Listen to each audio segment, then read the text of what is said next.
এই হিজাবটা পরে মাশাআল্লাহ আয়েশাকে অনেক বেশি সুন্দর লাগছিল। আমি ভাবতেও পারিনি হিজাবটা পেয়ে সে যে এত বেশি খুশি হবে।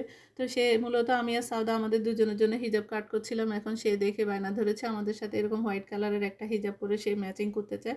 তো আমি তার জন্য এই কাপড়টা চুজ করেছি। এখানে প্রায় 2 গজের মতো কাপড় ছিল। বাচ্চাদের জন্য 2 গজ কাপড়ের হিজাব এনাফ। তো তার জন্য আমি ডিজাইনটা চুজ করেছি যে মাথার উপরে যে একটা সার্কেল টাইপের ডিজাইন থাকে সেটা, তার জন্য আমি রাউন্ড শেপের এই কাপড়টা কেটে নিচ্ছি। আর পাশ দিয়ে আমি একটু কুচি করে কাপড় বসিয়ে দিব, তাহলে এই হিজাবটা দেখতে আরও অনেক বেশি সুন্দর হবে।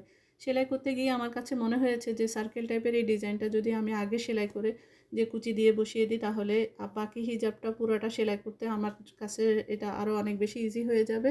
তো আপনারা চাইলে এরকম করে হিজাব তৈরি করে নিতে পারেন। তার হিজাবটা তৈরি করা শেষ করে আমি আমাদের কাপড়টা কেটে নিচ্ছিলাম।